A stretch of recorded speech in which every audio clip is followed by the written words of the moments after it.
Assalamualaikum warahmatullahi wabarakatuh. Izin memperkenalkan diri, nama saya Maimutin Ningrum dengan NPM 19111038.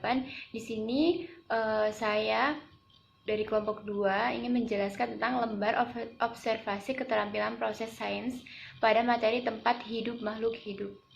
Yang pertama ada kelas 2 SD atau MI semester 1, KI-nya mengenal tempat hidup hewan dan tumbuhan, KD-nya mengenal bagian-bagian tempat hidup hewan dan tumbuhan di sekitar lingkungan rumah.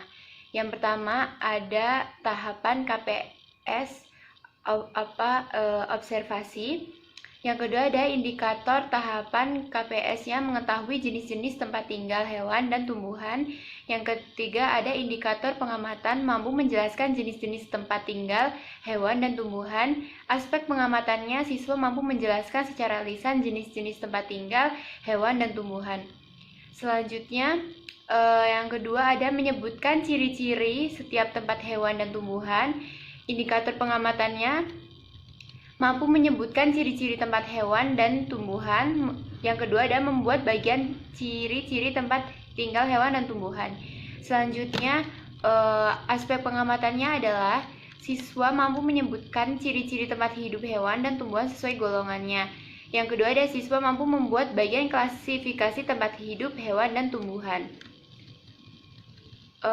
berdasarkan ciri-cirinya secara tertulis. Selanjutnya ada indikator tahapan KPS-nya dapat menyebutkan tempat tinggal hewan dan tumbuhan. Indikator pengamatannya ada mampu menyebutkan setiap golongan tempat tinggal hewan dan tumbuhan. Yang kedua melengkapi bagian klasifikasi tempat tinggal hewan dan tumbuhan.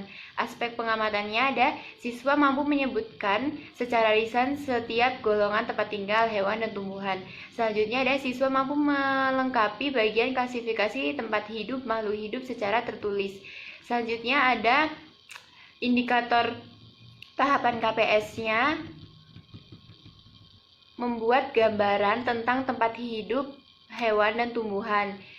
Indikator pengamatannya ada mampu membuat gambaran tempat tinggal hidup hewan dan tumbuhan. Selanjutnya aspek pengamatannya siswa mampu menggambarkan dan menceritakan kembali tentang tempat tinggal hewan dan tumbuhan. Keterangan poinnya ada 4, 3, 2, 1, 4 sangat baik, 3 baik, 2 cukup, dan 1 kurang. Sekian penjelasan lembar observasi keterampilan proses sains pada materi tempat hidup makhluk hidup. Saya akhiri, apabila ada salah kata saya mohon maaf. Nun wa qawmi wa masturun. Wassalamualaikum warahmatullahi wabarakatuh.